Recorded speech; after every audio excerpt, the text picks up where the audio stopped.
কোনো সত্য দেই নাই, ওরে বলছি যে বিয়ে যদি আরেকটা করো আমারে সাইডে দিয়ে পরকিয়া করবা, আমারে নিয়ে তুমি পরকিয়া করতে পারবা না। তুমি যদি পরকিয়া করো তো আমিও পরকিয়া করবো। আগে মারছে, এখন না। হ্যাঁ, এখন না। এখন কি আপনার দুলাভাইরা তাহলে আপনাদেরকে মারধর করে না? না, আমার স্বামী তো গ্রামেই যাইতে দেয় না, এক কিলা পানি আনতে দেয় না। আপু আসসালামু আলাইকুম। ওয়ালাইকুম সালাম। হ্যালো স্যার, ভালো আছি। কি নাম আপনার? রাজিয়া। আপনাদের দেশের বাড়ি কই? আমাদের দেশের বাড়ি আগে ছিল বিক্রামপুর, রজুন থানা, মুন্সিগঞ্জ 26। কিভাবে আসলেন আপনারা? আমার বাবার আগে নৌকায় নৌকায় আসছিল, যাবজ্জীবন কাটাইছে দাদার আমলে। এখন দাদারা মরে গেছে গা, নৌকা ছাইড়ে দিয়ে উপরে উঠে গেছে গা। আমাদের মধ্যে কোনো লেখাপড়া ছিল না, চাকরি ছিল না, এইভাবে জায়গায় জায়গায় ছিল টং টাঙিয়ে। এখন সবসময় মানুষে কি একভাবে থাকতে ইচ্ছে করে? না না, ব্যবসা বাণিজ্য করতেছে, ভালোই পড়ালেখা করতেছে, চাকরি বিক্রি করতেছে। এখন আমাদের ভাইদের ব্যবসা উঠেই যাইতেছে। বেদিদের মধ্যে যে কাজগুলা আগে তো সিঙ্গা লাগাইতো, পোকটুক লাগাইতো, এখনকার কি এগুলো করে আপনাদের মধ্যে? করে না করলে আমরা খাই কোথায় থেকে? ভাইয়েরা গাড়ি চালা, জামাইরা সাপ টাপ ধরে, আর আমরা সিঙ্গা লাগাই। আপনাদের ভাষায় ওইটা কি এখন আপনারা ময়েল করেন না আপনাদের এখানে আসে রুগীরা? না, রুগী আসে, আবার আমরা গ্রামেও যাই। কেমন ইনকাম কেমন হয় আপনাদের? খুব ভালোই, 3000 4000 টাকা পাওয়া যায়। হয়নি? হুম। মাশাআল্লাহ, তো অনেক ভালো। আপনাদের মধ্যে যখন বিয়ে হয় তখন যে বলে আপনার হাজবেন্ডরা ঘরে চালে উঠে আর কি, তো এটা কি সত্য? না, হ্যাঁ, ওইটা একটা কাহিনী করছে আর কি। মুসলমান ইসলাম ধর্ম হয়েছে কি কবুল শরীয়ত। হ্যাঁ, আমরা শরীয়ত ভাবে বিয়ে বসি। যেমন আগের দিনে 3টা 4টা বিয়ে করছে স্বামীরা, এখন আর পারে না। কেন? আমাদের কাবিন দিয়ে বিয়ে করছে, বুঝছি। আমাদের নগদ টাকা দিয়ে বিয়ে করছে। এখন বান্ধে দেয় 1 লাখ 2 লাখ, আবার এখন কাবিন বেরিয়েছে 3 লাখ 4 লাখ টাকা। আমার বিয়ে হয়েছে কিছুদিন নিবে, কতদিন হবে? 4 মাস। মাত্র 4 মাস। আপনার বয়স কত? আমার বয়স হয়েছে কত মানে? 30। 30 বছর বয়সে আপনি বিয়ে হয়েছেন। আপনাদের বেদে সম্প্রদায়ের মধ্যে কিন্তু 30 বছর বয়সে মেয়েরা বিয়ে বয় না, এর মধ্যে 3-4টা হয়ে যায় অলরেডি, আমি জানি যতটুকু। আমার বাপ মারে খুব আদর করতাম, ভাই বোন ছোট ছিল, এদের ব্যবসা করে খাওয়িয়ে মাথা তোলা করছি, এখন কর্ম শিখাই দিচ্ছি। এর কারণে দেরিতে আমি বিয়ে হয়েছি। 4 মাস দিয়ে আপনার বিয়ে হয়েছে, তো ভাই সাহেব দেশের বাড়িতে গেছে বৃহস্পতিবারে কালকে। গেছে কালকে আপনার দেশের বাড়িতে গেছে না? তো এখন ভাই কি আপনার সাথে থাকে না আরেকখানে বলে জায়গা নিয়ে কোনো গেছে? না, চলে গেলে গা জাগা, যার যার কর্ম ভাগ্য। আপনার চালের উপরে যে উঠে এগুলো কি সত্য কিনা? না না, এটা সত্য না। এইটা আর কি একটা অভিনয় করে, টিকটক করে চ্যানেলে ঢুকতে চায়, এটা কোনো হয় না। ওদের কারণে আমাদের মান সম্মান চলে যাইতেছে। যারা এই কথাগুলো জি, বলে তাদের জি। জন্য না? হুম। তো এখন আপনি বিয়ে করার সময় আপনি ভাই দুলাভাইরে কি সত্য দিচ্ছেন? কোনো সত্য দেই নাই, ওরে বলছি যে বিয়ে যদি আরেকটা করো আমারে সাইডে দিয়ে পরকিয়া করবা, আমারে নিয়ে তুমি পরকিয়া করতে পারবা না। তুমি যদি পরকিয়া করে তো আমিও পরকিয়া করবো। যদি নিজস্ব জায়গা থাকে তাহলে আপনারা নিজস্ব দেশে এক জায়গায় থাকেন না কেন? আপনারা আজকে এখানে কালকে ওখানে এভাবে কেন? না, আমাদের পরিবর্তন হয়ে গেছে গা। চান্দিনা, ঢাকা, চিটাগাং পরিবর্তন হয়ে গেছে। থাকার মধ্যে আমরাই কিছু আছি, আলগা বিলগা জায়গা, কিছু কিছু মানুষ আছে টাকার দ্বারা জায়গা জমি কিনতে পারে না, তারা নিচ্ছে। আর তাদের টাকা পয়সা ইনকাম করতে পারে ভালো, যাদের টাকা আছে তারা কি নিজস্ব জায়গা জমি কিনে পারে সেটা বাড়িঘর দুয়ার করে নিয়েছে। জি। নেক্সট বলে কিন্তু টিনের ঘরও থাকে, অনেকে বিল্ডিং ও থাকে, হুম। তারপরও ভয় লাগে। আর আপনার এই তেরপালে কিভাবে থাকেন এত? আল্লাহই রাখে গরিবরে, গরিবের উপরে সবসময় আল্লাহ থাকে। একটা আপদ বিপদ দেখে আল্লাহ দেয় না, উদ্ধারও করে আল্লাহ। এত মানুষ স্বাধীনের সময় মরছে, আমাদের বাইরে জাত মরে নাই, এখনো আশা করি মরবে না।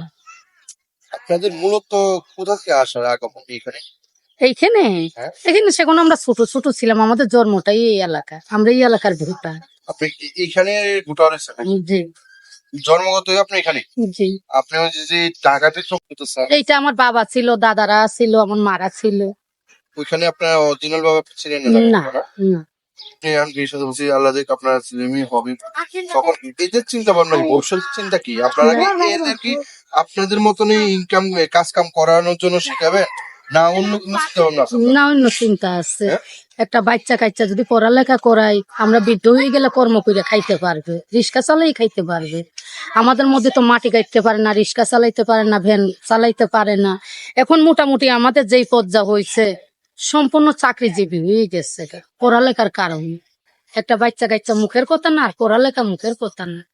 একটা বাচ্চা পারলে অনেক কষ্ট লাগে, একটা বাচ্চা শিক্ষতি করলে টাকা লাগে, ওই রকম আবার লাগবে আপনি কেসকে বিটো। হুম। এখন দেখা যাইতেছে বাবা অনেক কষ্ট করতেছে একটা ছেলের সন্তানরা মানুষ করার জন্য, ছেলের সন্তান যদি কথা না শুনে এটা কে দোষ না। এই যে দেখেন আমাদের 1.5 ভাগ মানুষ পরিবর্তন হয়ে গেছে। আপনাদের মধ্যে নাকি মেয়েরা যদি কাজে না যায় বা ইনকাম না করে তাহলে স্বামীরা নাকি মারে, এটা কি বাস্তব? আগে মারছে, এখন না। হ্যাঁ, এখন না। এখন কি আপনার দুলাভাইরা তাহলে আপনাদেরকে মারধর করে না? না আমার স্বামী তো গ্রামে যাইতে দেয় না, 1 কিলো পানি আনতে দেয় না, হ্যাঁ হ্যাঁ, 1 কলস পানিও আনতে দেয় না। আগে আমরা যদি গ্রামে যেতাম স্বামীরা বাসায় থেকে নাইন্দে বাইরে আমাদের লেগে থুয়ে দিত। আর আপনার গ্রাম করতেন? হ্যাঁ। তাহলে আপনারা অতি পাঁচটা আপনার বিয়ের আগে কি তখন তো আর কেউ ছিল না, তখন আপনার সাথে জন্য ফাঁকশা কে করতো? আমার মা ছিল। আপনার মা তো গ্রামে যেত না? না আমার মা গৃহস্থ। গৃহস্থ। আমার বাবা কখন আমার মায়ের বাইরে বাইরে রেখে দিত। আপনাকে দুলাভাই পাড়া গ্রামে?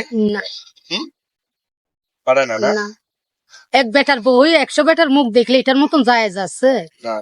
আমরা গ্রামে যাইনি। 1900 লাইন করে বিয়ে হয়েছে, 4 মাস লাইন করছিলাম। মানে আপনি এই যে যে ভাইয়ের সাথে আমার বিয়ে হয়েছে, এই ভাইয়ের সাথে আর আপনার যে সম্পর্কের কথাটা একটু আমগরে একটু বলেন। উনি ব্যবসায়ী ছিল সাপ নিয়ে এখানে, হ্যাঁ, আমারে দেখছে, দেখার পরে অফার দিচ্ছে, আমি তার সাথে কথা বলিনি। চিন্তা ভাবনা অনেক করছি, বয়স গেছে গা, এখন আমি বিয়ে বসবো আপনি যদি না রাখেন। তো সে বললো বয়স গেলে কি হয়েছে, মানুষ যদি বুড়াও হয় তো কি হয়েছে, ভালোবাসা তো কমে না নাকি? ভালোবাসি। আচ্ছা, হ্যাঁ হ্যাঁ। পরে উনি আমার ভাগিয়ে নিয়ে গেছে, নেওয়া যাওয়ার পরে আমার ভাই ফেকার উনির কাছে দেয় নাই, না দেওয়া উনি কিছু টাকা লাগাইছে, অত্যাচার করছে। পরে উনি যখন ফোনে আমার কাছে কান্দাকাটি করতেছে, আমার আর সহ্য হয়নি, আমারে নিয়ে গেছে, নিয়ে কোর্ট ম্যারেজ করতে 3 লক্ষ টাকা কোর্ট ম্যারেজ করে আইসি, আজকে 10-15 দিন হবে বেড়াইতে সিলেট থেকে আইসি। কে আপনি আর আপনি হাজবেন্ডই জি। কতদিন পরে আসছেন? 3 মাস। 3 মাস পরে, মানে বিয়ের পরে আর আপনার বাপের বাড়িতে আর আসেন নাই? না আসলে আমার ভাই ভাগার হাত দেবে না তো তার কাছে, এর কারণে সে 3 লক্ষ টাকার কাবিন দিয়েছে, আমার যদি ছাইরো তো আমার টাকা দিয়ে আমার এই ছাড়বে, পুঞ্জিটা যখন দিমু না সেখন সব থাক্কায় থাক্কায় থুয়ে দেবে। সে যদি না রাখে আমার টাকা দিয়ে আমার এই ছাড়তে হবে। গুণ দেখে বিয়ে করে এক রূপ, তাইলে এক গুণ, রূপও যদি না থাকে গুণও যদি না থাকে কিভাবে সংসার করবে? আপনাদের মধ্যে এই যে বাচ্চা রেখে অনেকে চলে যায় অন্য মেয়েকে বিয়ে করে, এই ক্ষেত্রে যদি এখন যদি আপনার সাথে যদি হয়ে যায় 1 বছর পরে, তখন আপনি কি করবেন? সে সব আমার ভাত খাবো যদি না দেয়, আমাদের সমাজ আছে, সমাজের কাছে নোটিশ দেবো 1 বার 2 বার 3 বার, যদিও হ্যাঁ সে যদি সারা না দেয় তাহলে ওর নামে একটা মামলা হতো। এই আপনাদের সমাজ বলতে তো এখানে তো আপনারা কয়েকজন আছে? আমাদের এছাড়া? আমাদের আবার আমাদের মধ্যে চেয়ারম্যান মেম্বার আছে, সত্তার আছে। মানে এটা কি আপনাদের বেদে সম্পদের মধ্যে? হ্যাঁ হ্যাঁ আপনাদের বেদে সম্পদের মধ্যে চেয়ারম্যান, মেম্বার হ্যাঁ হ্যাঁ সব সব সবগুলো লোক আছে। আছে না? হ্যাঁ সবার সাথে সবাই যোগাযোগ আছে? হ্যাঁ মোবাইলের মাধ্যমে যোগাযোগ আছে, ইষ্ট কুটুম চাইদিকে আছে না, লতা পাতা আছে না। আপনি এখানে আসছে কতদিন পরে নিয়ে যাবে? আমার স্বামী বাড়ি থেকে আসলে 5-6 দিন থাকবো, চিটাগাং রাঙামাটি চলে যাব, এখানে কি আপনাদের বাড়ি কত আছে? ওখানে ব্যবসা চলে যাব। আপনারা কি মূলত কি ব্যবসা করেন এখন? শিঙা দেই, পোক ফেলাই, স্বামী সাপের খেলা দেখায়, তাবিজ তোমাকে এখন আপনাদের কিছু আছে আমাদের দেখাতে পারবেন? দেখুন আছে, কি আছে। শিঙা আছে, আর আবার পোক ফেলাই, গাছ বসান আছে, আবার প্রেমের তাবিজ আছে। তাহলে আমার একটা ফেভারিট তাবিজ দিয়া, ঠিক আছে? আপনি যেই জায়গায় যান ওখানেই প্রেম লেগে যায়, আর কি করবেন তাবিজ কি? আপু, আমরা যে বিষয়টা বলতেছিলাম, আপনাদের মধ্যে আমরা অনেক বেদের মধ্যে মানে বেদেদের মধ্যে ঘরে গেছি, তো আমরা চাইছিলাম আপনার ঘরটা একটু দেখানোর জন্য, আমাদেরকে একটু আপনার ঘরটা দেখাবেন? অবশ্যই। তো চলুন আমরা একটু আপনার ঘরটা দেখি। আসেন। আমরা এই अंधार দেখি। में थोड़ा थोड़ा बालू में, हाँ, अंधार में थोड़ा थोड़ा बालू में, अंदर में थोड़ा थोड़ा बालू मालूम है, मैं मालूम आएगा, समझ जाएगा, कुल काट नहीं गया बिल्कुल। तो मैं की ढूंढूंगा अंदर से कम